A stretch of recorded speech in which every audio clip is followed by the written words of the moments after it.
यदि तुम यहाँ से गुजरना चाहते हो तो मुझे एक सही उत्तर दो। सवाल है, सबसे बड़ा खजाना क्या है? साहिल ने थोड़ी देर सोचा और कहा, दयालुता। सांप मुस्कुराया, रास्ता छोड़ दिया और पुल अचानक मजबूत हो गया। साहिल ने पुल पार कर लिया। दूसरी परीक्षा, जादुई बगीचा।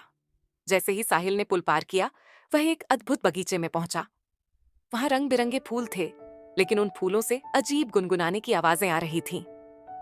बगीचे के बीच में एक काला पेड़ था जो मुरझाया हुआ लग रहा था। पास ही एक नन्ही परी फंसी हुई थी। परी ने कहा, यदि तुम इस पेड़ को जीवन दे सको तो मैं तुम्हें अगला रास्ता दिखाऊंगी।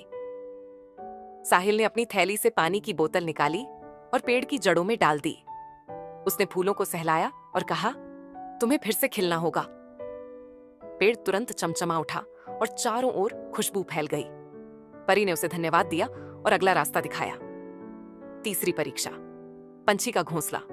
आखिरकार साहिल नक्शे के आखिरी पड़ाव पर पहुंच गया। वहां उसने देखा कि एक सुनहरा पंछी घायल होकर एक पेड़ के नीचे पड़ा था। उसके चारों ओर बड़े कौए मंडरा रहे थे जो उसे परेशान कर रहे थे। साहिल ने एक लकड़ी उठाई और कौओं को डराकर भगा दिया। उसने पंछी को अपने पास बैठाया, उसे रोटी का टुकड़ा खिलाया और अपने कपड़े से उसका घायल पंख बांध दिया। तभी पंछी ने अपनी आंखें खोली और धीरे धीरे चमकने लगा। वह असल में वही जादुई पंछी था। पंछी ने कहा, साहिल, तुमने अपनी बुद्धिमानी, साहस और दयालुता से इन परीक्षाओं को पार किया। अब मैं तुम्हें एक ऐसा तोहफा दूंगा जो तुम्हारे गांव की हर परेशानी को दूर करेगा। पंछी ने अपनी चोंच से 3 मोती गिराए।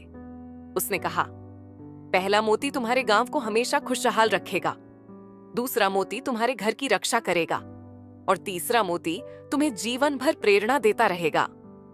खुशहाल गांव साहिल खुशी खुशी गांव लौटा और मोतियों का उपयोग गांव की भलाई के लिए किया।